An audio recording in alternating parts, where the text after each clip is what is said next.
What a fantastic hype video as we jump into day 2 of MSI 2021. I'm Quickshot, joined by Ender at the caster desk for the first 3 games. And before we get to picks and bans for Pentanet taking on RNG, I want to just celebrate MSI. And yesterday I was watching from home when Damwon opened game 1 with the Morgana jungle and destroyed Cloud9.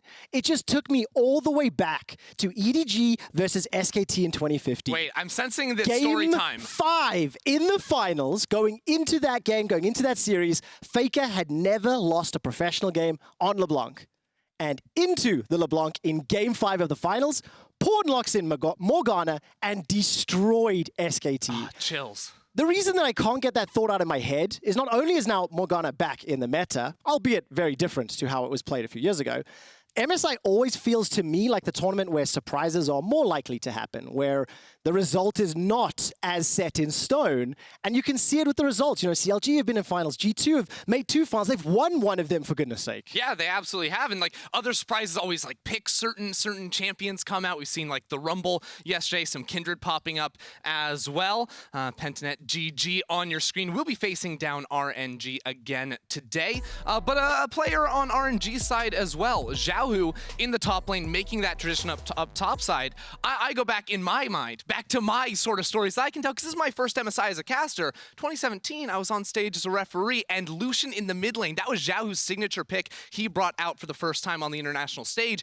into FLICKR, and he got 2 solo kills against him, and now he's known as a menace on that Lucian, both in the mid lane and up in the top lane as well. I was taking a look at his champion Ocean. 15 different champions played in the top lane throughout the course of spring here in 2021.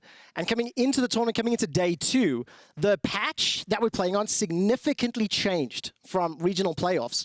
And it'll be very interesting to see how it develops. I want to see more of the Rumbles, of the Kindreds, of the Morganas in the jungle. I don't like seeing the Udyrs anymore. I personally am so tired of it. Or the Hecarim even. Oh. Yeah, get rid of that. Get rid of that entirely.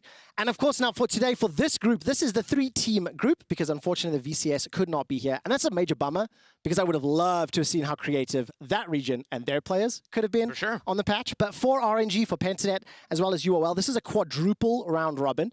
And RNG will be taking to the stage to face both of their opposition. Exactly right. So yesterday it was Pentanet's day to play 2 games in a row. Today it's Royals' time to play twice in a row, and then tomorrow that's going to be the Unicorns of Love. And well, since we already saw this rematch, I think a lot of people, and you heard the desk also talking about what does Pentanet need to change, try and have a better shot? Because realistically, this is a game where RNG are always going to be favored. There were some good moments for Pentanet yesterday. The Lee Sin around the mid lane looked okay for them, but it was met by Cryin's Nocturne mid, which seemingly always had the push up against Chazz, and it didn't really leave PGG with a lot of options. It's going to be so hard, because you need to have a draft that can enable you in the early game.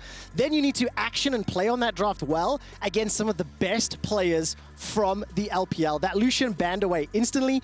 You were saying to me just before we went on camera, Lucian perma-banned. Yeah. Xiaohu's just not going to get it. RNG will not be allowed to play it. Yeah, Xiaohu, you're going to see the Lucian banned every game. The Jace probably banned a lot as well. Of course, very strong with those physical damage, carry threat, range top laners. And as we transition more and more into a meta where pretty much every best S-tier jungler is going to be magic damage dealing, well, you're going to need those carry threats, those physical damage dealers in both the top lane and the mid lane. That's why we saw Lee Sin versus Nocturne yesterday, and already Pentanet want to take away that Nocturne that really shut down their lead. It really did, and I'm very sad to see the Morgana as well as the Rumble banned away. You're talking about those junglers and just how much influence they have on the draft. Yeah, it was really surprising yesterday to see. Obviously, RNG had a really big priority on that Rumble and went for that very early on, but Pentanet, on the other hand, on red side in this matchup, left open the Rumble, and we're happy to give that to Wei. Wei then, even after going for that very ambitious flash in the enemy jungle, ended up completely running over in the team fights later on. And then in their second game, Pentanet also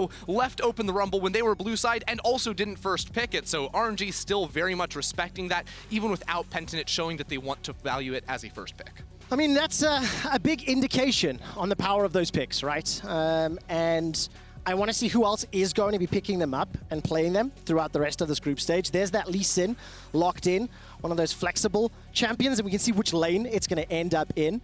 And yesterday, we did see the Kai'Sa pick as well. That was in GALA's hands. It'll be swapped away, so it's going to be the Udyr, which I'm very sad about. Kog'Maw Lulu, okay. Yeah, so this is a duo that we've been hearing about, right? With Lulu seeing more attention very, very recently. Like, do we see Lulu Jinx? Do we see Lulu Kog'Maw? If you watch Vedius's picks to watch, you'd know that this was on our radar heading into the tournament. And I like the idea from Pentanet. Now, it's always a difficult question you have to ask yourself when you are the team that is not favored in matchup.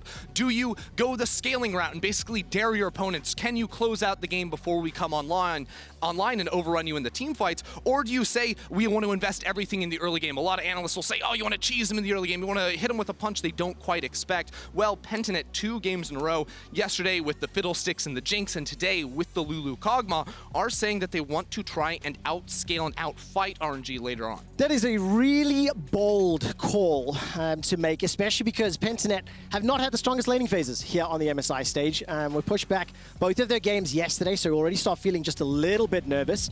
And that Kai'Sa was eventually locked in on the third pick for RNG. As we jump into phase 2 bans, Ahri removed from the pool. Nautilus is what Ming wielded yesterday. And I wonder if we'll see yet another support ban make that matchup just a little bit more comfortable for the Kog'Maw. And of course, if he's going to be sitting back, he needs a lot of protection and peel. You've already got a lot of mobility from that Kai'Sa and Lee Sin combination. Yeah, we're looking at like an All-Star, a Rel, these types of champions to go ahead and put Ming on in the support position, because you already have like a Lee Sin, right? That obviously the displacement effect of his kick can be very threatening up against Kog'Maw on the backline. We still don't know yet where that Lee Sin is going to end up, which solo lane that will find itself in with the Udyr way. You almost have to expect that he's going to be rocking that for himself. And interesting to see RNG banning away the Olaf away from Pabu. Make sure he can't get on that right now. Pentanet it feels like they need something out of the mid-jungle to try and stabilize this Lulu Kog'Maw on the bottom side, especially if we see Ming on a heavy engaged support, because once you put GALA and Ming on some playmaking tools, if Wei decides to play what he did more in the finals of the LPL as opposed to the regular season where it was much more about the bottom lane, well, when you see a Lulu Kog'Maw, that sends you a giant target. You want to hit that lane. Dive, dive, dive, dive, dive, dive, and the Leona will definitely enable that playstyle. And you mentioned there that RNG, as they were closing out the spring playoffs, they changed their playstyle a little, where Wei was able to spend more time and invest more resources into the duo of GALA and Ming, but during the course of the regular season, it was all about Wei and Cryin. The reason I really like that is it already demonstrates the versatility, the experience that they do have, and the different approaches that they can bring to the game. So now as the response, we've got the Volibear locked in as well as the Orianna. So Volibear jungle, not top, and we'll see what this final mid pick will be. Yeah, I like this, right? We were sort of saying that Pabu yesterday on the Fiddlesticks, it felt like it put his team at a big disadvantage because he's just trying to clear through his jungle once he fell behind there too. All of his lanes were getting pushed in, and he wasn't able to find any sort of room to look for a gank, especially around a powerful mid laner like a Lee Sin. This time the lane's a little bit more passive from Pentanet. We'll see what that top lane matchup does end up being, but Pabu has the ability to influence the early game and make sure he can show up where Wei wants to attack. It'll be interesting to see how practiced and comfortable Pentanet look on these champions. Volibear only played twice by Pabu. Chazz on the Orianna. This year, this will be the second professional game that he's played on stage. And into the Ori, into the composition that Pentanet have put together, it is going to be the Sylas. There are a number of very powerful ultimates to steal. Yeah, absolutely. I mean, I think everyone knows Sylas stealing a Gnar ultimate is absolutely terrifying. There's so many threats that can be thrown towards the Kog'Maw in the backline in these fights. Now, you do have the Orianna who can offer some shielding. The Lulu, of course, going to be super high value for Praedyth, but at the same time, you have very powerful lanes for RNG to work through. Every single lane from RNG looked good up against Pentanet yesterday, and you have Xiaohu on the Lee Sin, a champion that I feel like we've seen picked a whole lot in this tournament, banned sometimes too, but it hasn't popped off to the full extent just yet. We'll see what Xiaohu can do with it in his hands. Well, I have a lot of expectation for Xiaohu to pop off on this particular pick. It's one that was talked about, the rumors from scrims, from the development of the meta here into MSI, and now Xiaohu and RNG have already got a win under their belts. They'll be looking to pick up the second as they take on Pentanet. Reminder again, quadruple round robin for the teams here.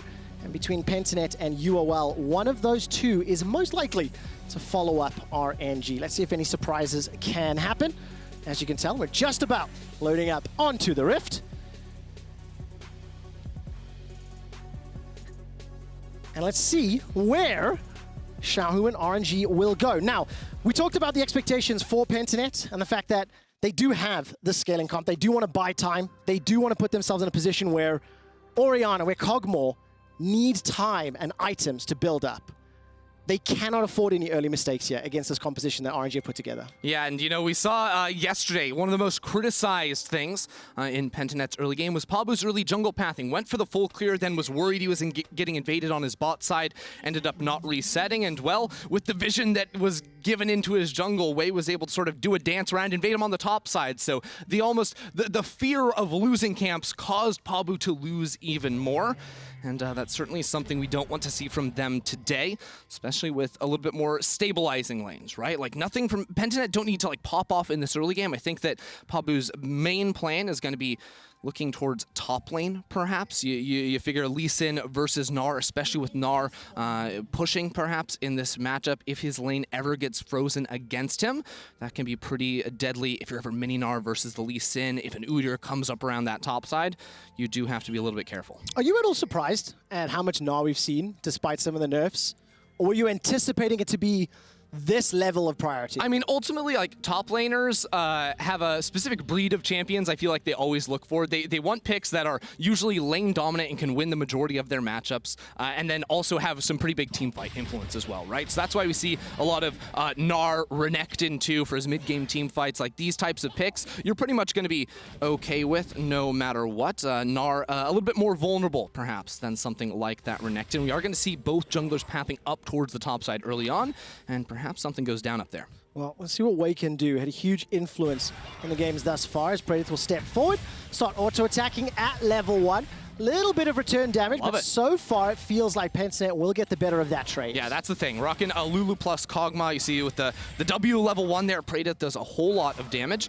And, well, if Ming and RNG want to contest in the 2v2, Ming has to be diving in. That's not something you can do so well at level 1, so they do have the push on the bottom side. And, you know, also people are going to think about the Kog'Maw and they'll think, like, hard scaling. Well, it's not as slow to come online here. Pushing forward, Cryin's got Chazz down to 200 hit points, below 100. Flash forward, not enough just yet. One tower shot would have allowed Chazz to turn that out. That's really surprising from Cryin, because I think most people would have thought there he needs an extra auto attack, thinking he could maybe get that in after that empowered auto, but a poor read by him, thinking he could get the kill, and Chazz doesn't even have to use his flash. Chazz also has teleport, so even taking this early trade, he's just going to be spamming that one key, getting those corrupting potions stacks up, and now Cryin is playing a melee champion, Flashless, who has to step up to farm, and it's versus a Volibear level 3. Ooh, not he was spotted though, missing pings on that Voli. Okay, Cryine's aware of this, will cheat towards the bottom of the lane, and Pabu unable to take advantage of the Flashless Cryin. But definitely signaling the intent here from Cryin in this middle lane. Level 2 all in and sending the flash. Wei will now chase onto Pabu as the teleport will be channeled from BioPanther. And I feel like Pabu can just walk his way out. Yeah, Wei should be able to get this. He has level 4. Will smite that away and now wants to fight this. And this is around. Cryin jumps in. Will be able to get so much damage for first blood secured by Wei. Turning the attention now over towards Chazz as well as BioPanther. He gets one back. Chazz gets the double buffs and he's being chased down. Cryin waiting for the cooldowns. Needs the stun. Flash away from the Sonic Wave. Cryine's low on mana. Gets caught underneath the tower. The tower shot's not going to be enough just yet. Cryin manages to escape and RNG take 3 kills. That was disgusting.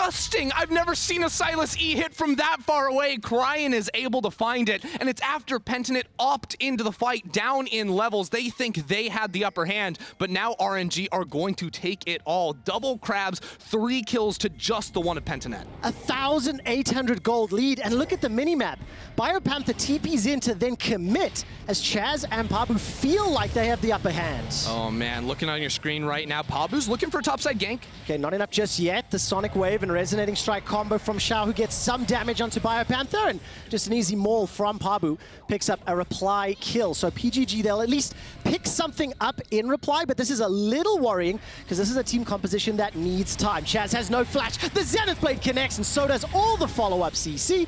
Wait, man, just pick up another. Yeah, basically coming out of that skirmish on the top side, both teams were setting up a play. RNG were actually hovering around this mid lane for even longer than Pabu was going for the gank top side, and ultimately it's just soul lanes where you look to attack, and I love seeing Ming get out of that bot lane, roaming to mid. He'll also love to roam top side too, especially when Xiaohu is having a good game, so if RNG, I mean, already with so many summoner spells burnt, already with a 1.3k gold lead, you expect them to not let up, to make Ming and Wei continue to attack these solo lanes. There's no doubt about that. Looking at how Cryin has been in Chazz's face the entire time, looking at the champions they put together as well, they want to go forward. Oh no. Instant will be able to follow up that Q and start to back away. Look at the wave right now, though. There's so many range creeps in the top side from BioPanther. It's pushing away from him, and Xiaohu always is threatening, jumping on forward. That's why Xiaohu can sort of walk past the minion waves. He sees Pabu exactly where he is. He sees where Decoy is, too, in that middle lane. So he's fine to continue to try and zone BioPanther off of CS. And now you see the response from Pabu and Chazz, making the way towards top side. BioPanther is stacking up this wave, and they can threaten to dive. Zenith Blade will be able to catch him, Praedyth. He's going to use the cleanse to get away, and not enough damage just yet, but instantly pushing him back, and there was no dive attempt taken top. Yeah, and the problem is, right, top lane is already kind of difficult to dive, especially with Cryin moving over. He has level 6, so he could steal away an ult from Pabu or BioPanther before they even have access to it themselves. And BioPanther can't really, or Pabu rather, can't really threaten going for the dive. He doesn't know where Wei is. With Praedyth taking such a chunk in the bot lane, if he shows, he risks giving a dive opportunity over to RNG in bot lane. Xiaohu just hit level 6 as well. Dragon Strike is available to him, steps forward, lands the Q, some reply damage from Wei. Gonna get pinned against the wall with the Gnar taken out before Xiaohu can even use that kick. Now Wei's running for his life, sidesteps the boulder toss. While that was going on, there's a dive in the bottom lane. Yeah, they didn't even need extra players. It's just a 2v2 straight up, and they get another kill. RNG styling in the 2v2 bot side, but Pentanet were able to pick up one top. They did indeed grab one. Xiaohu holding onto that kick for so incredibly long ended up costing him. BioPanther secures the knockdown into the wall. And I wasn't watching the picture-in-picture. GALA and Ming just tower dove and get the double kill. Well, I mean, we're looking for another fight on the Scuttlecrab. Pentanet twice in a row getting blasted in the topside river. That is not what you want to see. And to answer the question of how that dive even worked in the bot lane, it's because GALA and Ming in the 2v1, when Decoy was showing mid lane, they took a great trade. Praedyth is already 50% HP heading into this play, and RNG are like, wait a second, that's not enough. Your shields are not good enough, even through the exhaust. GALA is able to proc his passive and finish off that kill, and then Decoy, with all these minions, he's just a sitting duck. They lose so much. Now a 20 CS lead almost for the bot lane 2v2 of GALA. And not only the kills going over to RNG, but the denial of the CS, the denial of the XP, it is gigantic. It's a 3,000 gold lead already at 7.5 minutes. And reminder that yesterday, Pentanet also lost to RNG. We were ideating and theorizing how and what Pentanet may need to do to adapt today. And this composition is going to have such an incredibly difficult time stabilizing long enough to be powerful to contest RNG. The credit I will give to Pentanet is even in their game yesterday versus RNG, they were hopelessly behind 10k gold, but they fought their way to the death. Yeah. Right? They're not a team that's going to slow down, let you roll them over. That's why they're from level 3 fighting in the topside river. It's not working for them very clearly. RNG are out to an advantage, but it's not a team that's going to go easily in the night. This is a team that is going to fight you to the very end and continue to challenge RNG even down so much. I mean, we also saw yesterday Pain coming back from a gigantic disadvantage. Now, I do think the disparity in player abilities is a little different here today. Yeah, you don't want to look at the jungle CS right now, guys. Stay away. That is ridiculous. Wei currently sitting 3-1-1. Significantly further ahead. Looking at his stats from yesterday, another fantastic performance. 33% damage share. You gotta appreciate the small mechanics too, as GALA wards through the wall and Pabu's like, wait, I'm trying to set up a gank, guys. Well, no. Wei continues to dominate just like yesterday, and well, it comes as Pabu continues to force these ganks, right? That's why you go for the Volibear, to try and have an early game impact, but now Wei is literally doubling his CS at 9 minutes. 2-level advantage, 3 kills to his name, and well, on the tank, Udyr, sometimes you get to have a little bit of extra fun. If we actually go away from the gold for just a second, 1,200 is a lot, and that's enough to upgrade into a Medjai from that Dark Seal eventually. That is ridiculous. That is such a swag move from Wei, and also it's a gigantic let's say message to myself after I was ragging on Udyr just a moment ago. But I mean, look, RNG have just played this exceptionally well. They've taken every single fight in every single lane, and right now they're currently outskilling PGG. Yeah, they definitely are. You know, I will say Pentanet were in very good spirits in the pregame. Like, both teams are actually have a bit of back and forth, teaching some of the Chinese solo queue meta of like the 666 spam, the 777. Look it up. You know, they were trying to educate the other side and keeping spirits high. Once they actually got into game, I do have the observer up and all chat. They were also all spamming solo bolo, and even some European memes being chucked in there. I love it for some fun. As now RNG crest 10 minutes, they've got Ocean Drake, they've got Herald, they've got 7 kills to 3. Wei and Cryin gonna stare down Chazz and Pabu. It is a 3-level difference between Wei and Pabu, as Cryan's gonna go all the way forward. Has held onto that hijack for now. Wei will get backed up by Ming. The ultimate is available if the engage wants to go in. Shockwave is here for Cryin as well. Oh. PGG respect, they back away. Look, you think it's about the Raptor camp, it's about the rest of it, because Praedyth is isolated, so RNG are just attacking into the jungle, trying to zone Pabu and Decoy away, because the threat of a dive is ever looming. There's a giant wave there. And, well, GALA's going for it solo. This what? is ridiculous! GALA not going to be able to pick up the kill. The wild growth from Decoy, saving his AD carry's life. But that is insane from GALA. Wow. Yeah. That's just something you can do. Chazz was thanking GALA for carrying him in solo queue last night in the pregame lobby, but definitely not thanking him after he almost 1v1s Praedyth underneath the bot lane tower.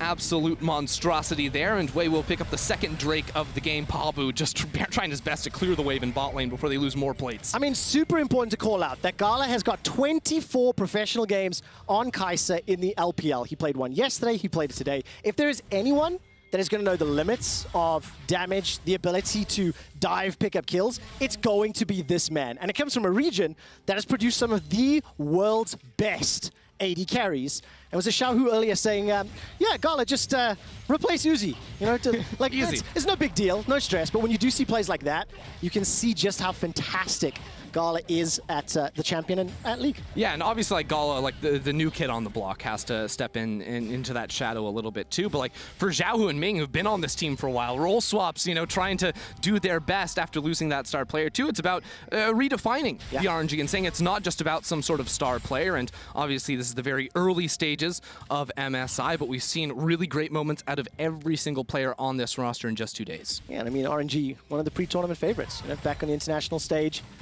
Been a while for the squad. They do have some trophies in their cabinet as well, and big legacy to live up to.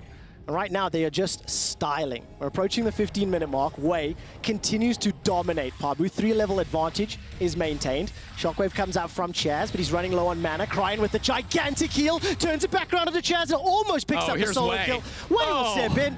Chilling smite and a bird slap to the face round 2 to pick it up. Flash forward from GALA. Going to be able to pick up the Captain Ray. Not going to be enough damage just yet, and one more shot secures it. And another tower dive. This time around, BioPanther making his way in. He'll be able to pick it up with a boulder toss to the face. There is no honor from Pentanet.gg. What is this? Last time there's a wild growth thrown to save Praedyth. This time they're teleporting down. What happened to a good old-fashioned 1v1? Well, right now it's a 2v0 in the mid lane. RNG just bashing down the turret. So while Pentanet do fire back, get the kill onto GALA, well, they're losing a whole lot for it in the mid lane. I mean, they really are. This will be the first tower secured in just a moment. That will extend RNG's lead even further. 7,000 gold by 13 minutes. I was also taking a look at some of the overall stats from yesterday. Average game time was 28 minutes, 59 seconds. Very, very fast games. Relatively one-sided. As obviously, we do have a lot of very strong teams in the first group stage of MSI, putting on fantastic performances. Xiaohu, 2 levels up on Pabu, not going to be able to pick up the kill just yet, and Praedyth just wants to farm. He's down 40 CS, and he simply cannot get away from RNG. A ward hop from Xiaohu, and he will get run down with a couple extra bullets. Got some RNG observers today, trying to hide the death from Xiaohu while they get the 2v1 kill on Praedyth in the bot lane. I like it. All right, well, the turret is going to end up following too, and you know what?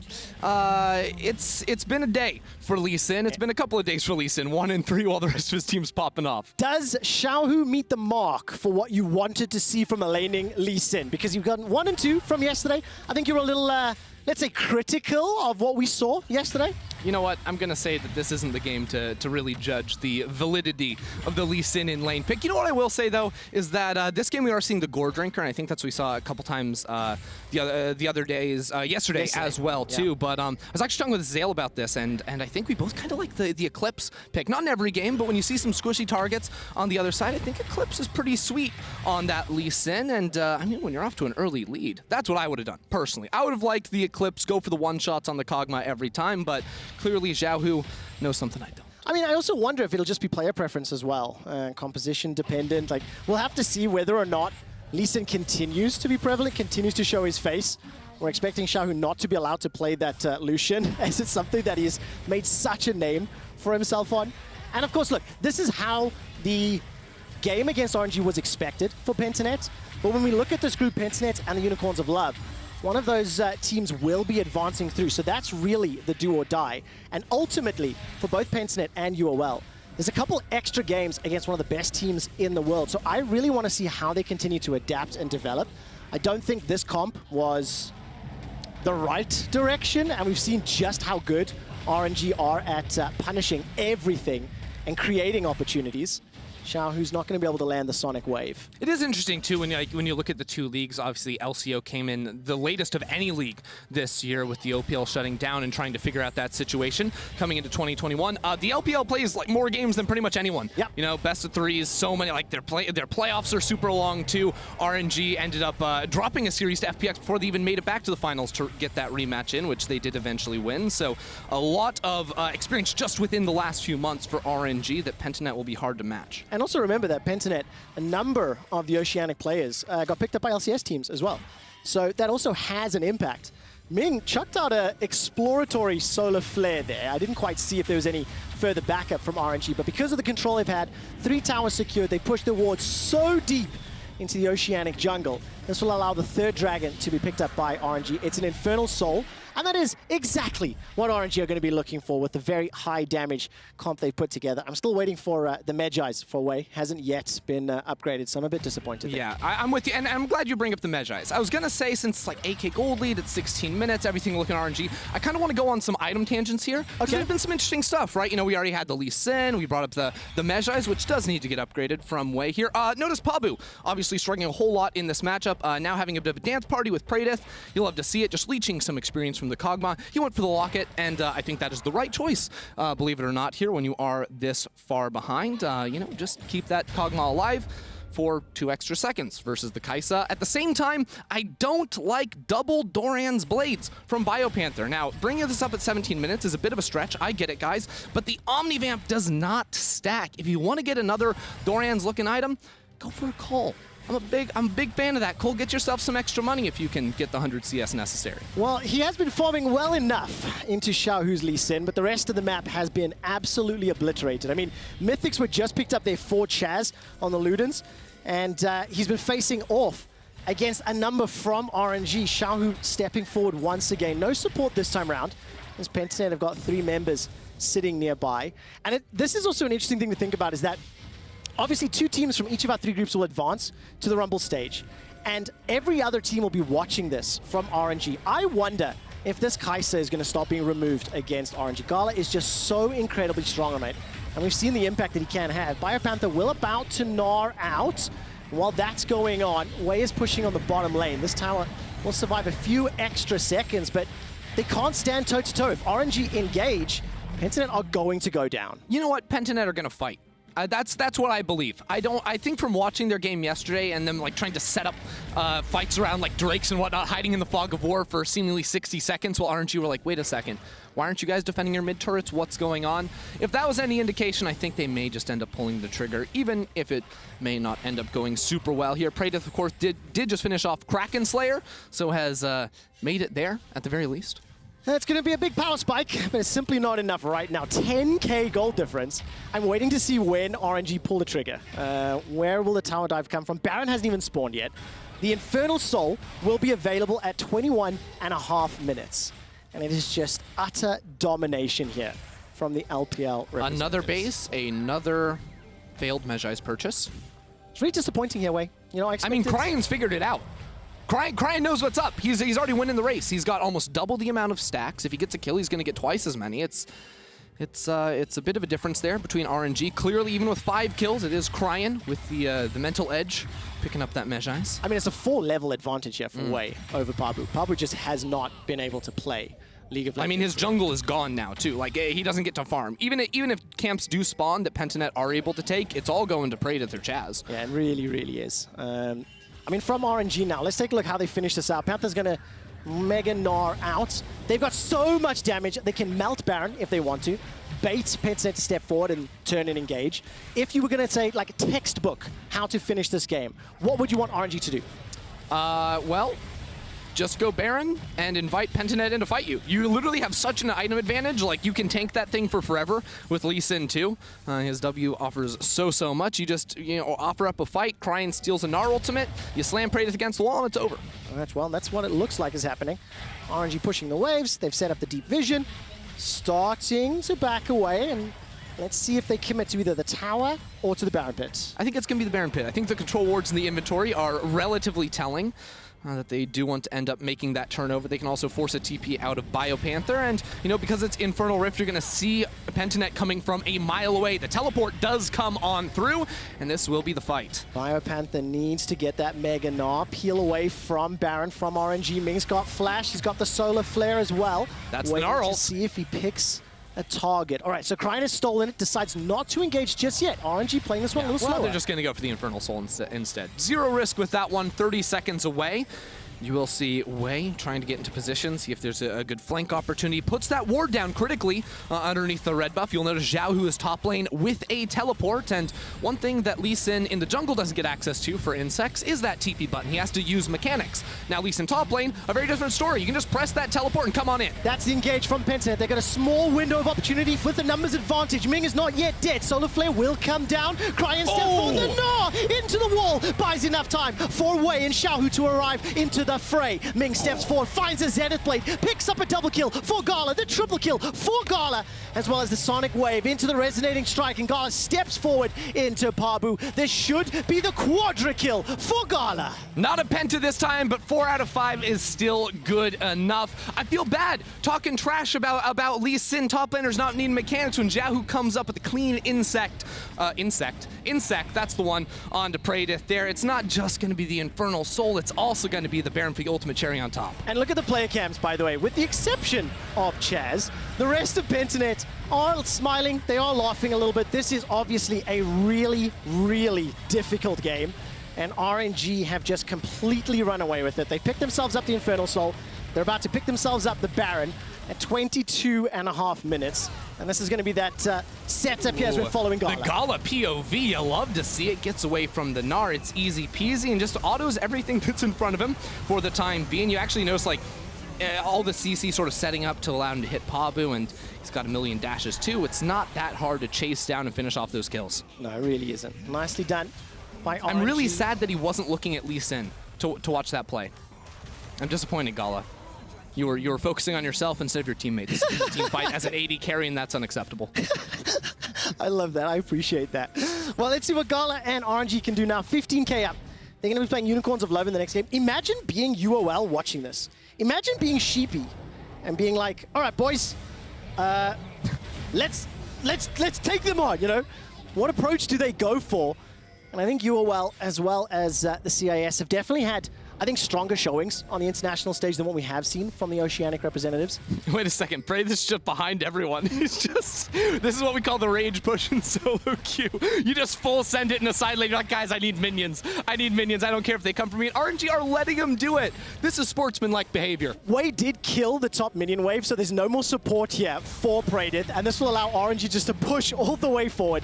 Baron-empowered minions, BioPanther recalling in the bottom lane, and Praedyth, by the way, is still just farming the jungle. A truly positive gaming experience for RNG. Praedyth making sure he can get his Krug camp before the reset comes in. And Trevor, I think this may be all she wrote. It has been there for a little while, Mr. Frierson. As now BioPanther has become a little bit tired on that mini Gnar. The Nexus turret will begin to fall. Praedyth has rejoined the rest of the squad, and RNG with another 2 minutes, a minute and a half rather, on that Baron will be able to just push this wave in. Super Minions slowly making their way down. Wave steps all the way forward, gets the stun. Cryin jumps in with the help of GALA as well. They've got one, they've got two. BioPanther will be able to make an eye out. GALA will flash away from the shockwave. Nexus turret falls, and Nexus is the focus. Turn the attention back onto BioPanther. If GALA picks it up, there may be a possibility for Penta, but it's not. It's Cryin that picks it up, and RNG dominate, decimate, deconstruct, and obliterate Pentanet. That was rough. Do you have any more adjectives, Trevor? I do, but I'm going to save them for the next game. Yeah. I think that's probably a good call because RNG are not taking it easy on this group. They're absolutely smashing through all the competition. This is a statement win, looking ahead towards the Rumble stage, looking ahead towards the bracket stage. And RNG are here to win the whole thing. They absolutely destroy Pentanet. So Pentanet 0-3 right now, RNG 2-0. They'll be playing Unicorns of Love next.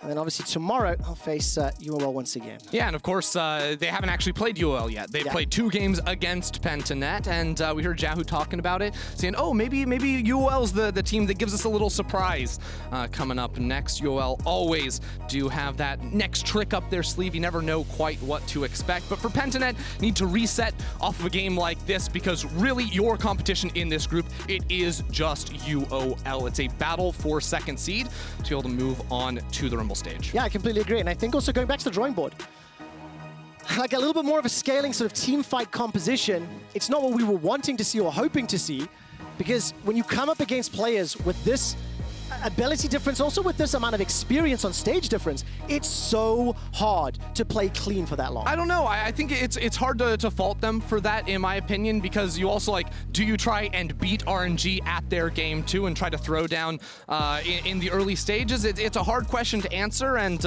ultimately is something they're going to have to try and figure out as they move on in the tournament. Yeah, going to be very, very interesting. And of course, for everybody else watching now, let's see whether or not that Kai'Sa gets removed from GALA. The solo tower dives were absolutely ridiculous. Every second counts, and thanks to the reliable Cisco network, RNG, Xiaohu, and Cryin sprinted down the river to help out their jungler in an early skirmish. That redefined the tone of the game. Yeah, it really did. And you know, you come into this right after Cryin had blown his flash in the mid lane, but Wei is up level 4, and they still opt into this fight. The early skirmishing power of RNG's comp, very strong too. So as the early kill comes down, Wei gets so much DPS through onto BioPanther even before he does fall, and Wei just used that slight advantage, just like yesterday, to blow open the rest of the game. Oh man, I love the style on the replay. So good, nicely done. And of course, I'm excited to see what happens and who advances to the Rumble stage. I want to see Wei going up against the likes of Canyon, hopefully Elyoya, seeing who else, you know, can match and contest him. I'm not going to be able to let you speak because after the break, we'll look ahead towards a very pivotal clash in Group A as RNG returns to the stage along with Unicorns of Love.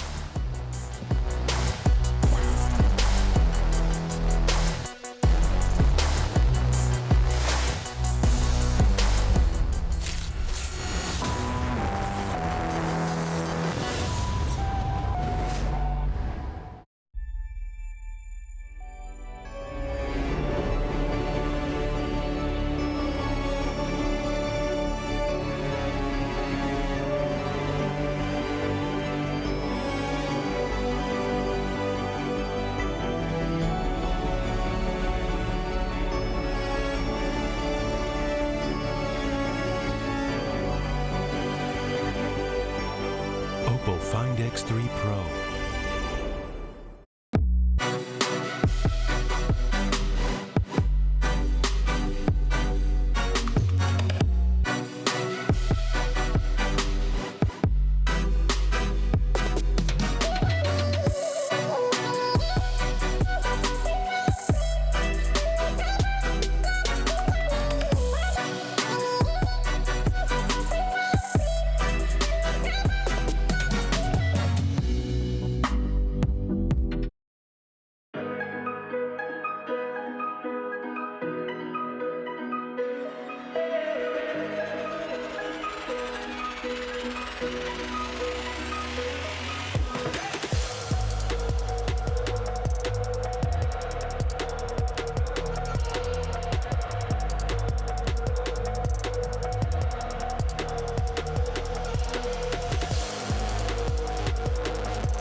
everyone to the State Farm Analyst Desk and back to MSI. RNG, they are undefeated so far right here, but in our next game they will be tested against the LCL's Unicorns of Love, looking to pull off an upset.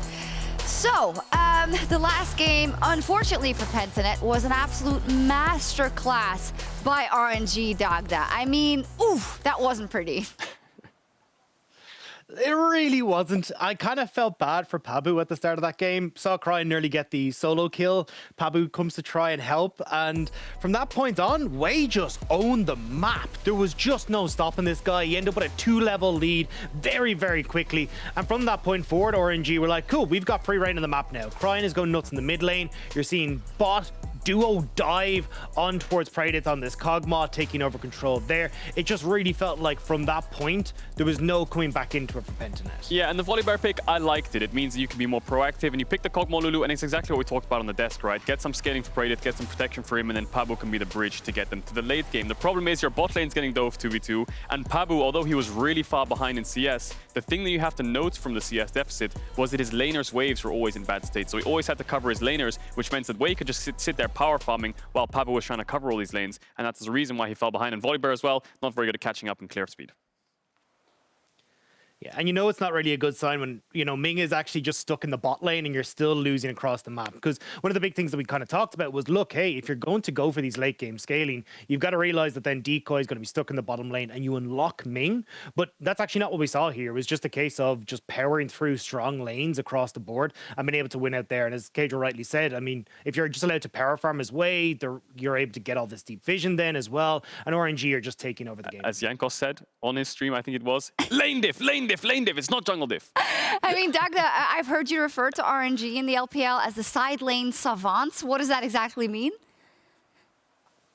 Yeah, so it's kind of twofold. So at least from the get-go, the game plan from RNG is kind of simple. All you have to do is put all your eggs into the top lane basket. And when you look at like first tower participation coming through from the LPL, Xiaohu has 56% of that. All they wanted to do was get down that first tower, because one of the things Xiaohu always excelled at was understanding how far he could push a wave, how to set up a minion wave as well to cause a lot of disruption around objectives and that. So once we saw this first tower go down top side, that unleashed Xiaohu to play a little bit further forward. You then start to teeter towards mid lane, cause a lot of upsets there, or even just start to play throughout the map using those TP advantages that he gained for himself. And that was how RNG really solidified their early game leads, and that's why we consider them one of the slower teams in the LPL, because they were playing for the map state more than they were just playing for like bloodthirst. Yeah, we did see a bit of a difference, right? They propped up their aggression rather, when they got in the finals versus FPX because they needed to. Let's look at a specific lane matchup here for this matchup versus the Unicorns of Love.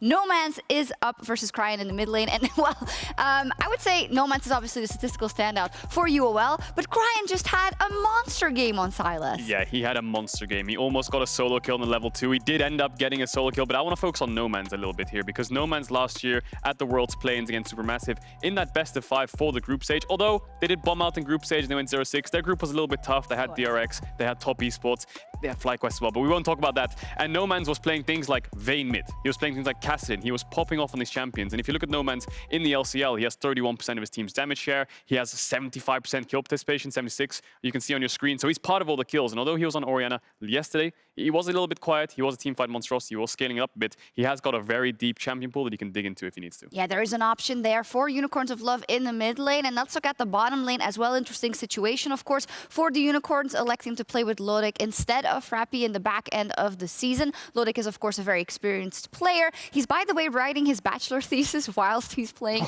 at MSI, which is kind of nuts. And he's up versus GALA. I know, we know how hard that is. But Dagda, the story of GALA is also very interesting. He was a Kai'Sa one trick. I mean, he still is. And he wasn't actually that impressive, is that fair to say, during the regular season? He really really found his form, rather, during the playoffs? Yeah, I think that is fair to say. And I think it's, especially when you look at our talent of AD carries in the LPL, right? You're comparing him to Viper, to Jackie Love, and even Huanfeng has had an amazing split as well. So I think when you look in the grand scheme of things, GALA is definitely not up at the top. But the thing as well was that we had seen some pop-off moments from him. There was moments against like Invictus Gaming during the split where he did have some really crucial team fight scenarios that he was able to pick up victories in. it just never got to the stage where we saw at finals, where he was just manhandling FPX for the majority of that game. And I think that's where the big difference here is that we've actually seen GALA progressively get further and further along. And now he's actually an option for RNG to play around. They tried to do it once in the regular split, didn't work out, but we actually saw, as you see in finals, that this is now a viable strategy that RNG can offer. Yeah, you saw the flex, right? Xiaohu playing more Gragas instead of first rotating the Jace. But on the opposite side, you've got Lodic. And I think Lodic, to me, looks like a weak player in a sense where in the LCL, he had a 6 and 5 win rate, right? Nothing special. That's including the playoffs that they did not end up winning. And then you got Frappy on one side with a really high win rate. And he was really like a strong staple for this team. The problem is for UOL, Frappy doesn't speak Russian. That's the real reason that he's not playing. Lodic does, so that means that the communication's a lot better in the team. And I think Lodic is kind of like a weak side neutralizer the way I see it. He's been playing most played Senna, lots of Seraphine, lots of neutralizing in the bot side for Nomans to carry. His damage share is quite low, and that's because he's playing these supportive champions, but Nomans picks that up. So we're looking to neutralize the bot lane and maybe get ahead in that mid lane. But that's pretty tough, you know. GALA was diving bot lane last game. They picked Kog'Maw Lulu. I think if they get something like Senna Tamkench, they cannot neutralize it if Lodic does get his hands on that. But you saw it last game. GALA and Ming are a very strong laner. That they are. We'll see how these teams measure up as the Unicorns of Love have their eyes set on another big win on the international stage, this time against the LPL Titans of RNG.